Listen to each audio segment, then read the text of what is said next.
Do you know why we sow jaw or barley on the first day of Navratri? No festival, no ritual in Sanatan Dharma is insignificant. Each practice has a meaning, a scientific reason, a story, and moreover, a deeper revelation of the continuity of our history. People of the land where the Veds were revealed to the rishis, the direct descendants of the Saraswati Sindhu Sabhyata, the Punjabis, have religiously maintained the tradition of sowing jaw on Navratri, and they call it Khetri. Khetri because jaw is known as the first crop cultivated by the gods on the banks of the river Saraswati for the benefit of mankind. Jaw was associated with Indra, the master, whose farmers were the Maruts, which means that jaw was a rain-fed crop. But our Rigvedic ancestors were not just dependent on the rains, they knew the utilization of rainwater. They dug wells and drew water for their fields with a series of buckets fastened to the stone wheel. For irrigation, they used water of the small streams made by rain by lifting it with droni, means a bucket. Sowing jaw is a reminder of the continuity of the ancient most civilization, the opulent and developed Saraswati civilization. The rich waters of Saraswati irrigated Punjab, Sindh, Rajasthan and Saurashtra by its copious surface flow and by subsoil flow.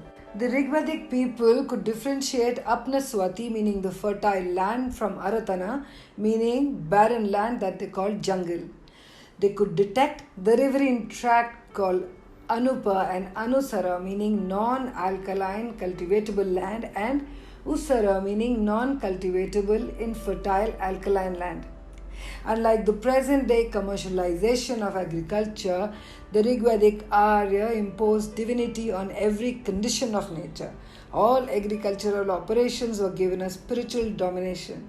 Kshetrapati, the presiding deity of agriculture, Rudra or Agni, supervised all the agricultural activities. Chaturmasya Yajna were performed at the beginning of 3 seasons of 4 months each, with the offerings of crop made to the Vishwadeva. They respected nature and Mother Earth. Our ancestors were well aware that the restorative plants fixed the exhausted nitrogen in the field and hence grew grain and legumes in rotation. Birds were driven away by din, meaning discorded, loud and continued noise. The technically advanced Arya used iron tools like sickle, axe, hull, darata, etc. Iron finds its first mention in the Rigveda. It's obvious that the world civilization wouldn't have been what it is today without iron technology introduced by the Hindus. The metal cakes that we exported were forged into swords and daggers with a blotched pattern called Muhammad's ladder by the Arabs, claiming the Indian innovation of steel as Damascus steel.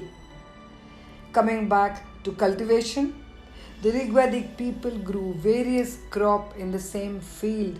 Furrows were made in grid pattern, 12 lines were made by plough drawn by 12 oxen and arranged in a way that 3 lines were vertical, 3 horizontal running over them, and the other 6 were crisscross. Yavasa, the ancestral grass, also was grown for cow fodder. Animals were domesticated for pastoralism and agriculture. Animal manure and green manure like Arjun tree wood chips, barley husk, sesame blossom, etc. were used for fertilization of soil and restoring nitrogen. They even treated their seeds before sowing them. Jaw seeds were soaked in ghee and honey, and mantra were recited while sowing, reaping, and storing crop in vessels. Crop was transported too. All the operations from sowing to storing were carried out with mantra, the recital of songs of praises to Narayan. The ritual of sowing jaw on the first day of Navratri, caring and raising the seeds with reverence for 9 days was only to remind us of the first ever settled agriculture and its importance in the land of rivers. When 60% of the world's population depends on agriculture for survival, why can't India, the pioneer of farming, be the leader in crop production and seed improvement? Think. Chaitra Navratri.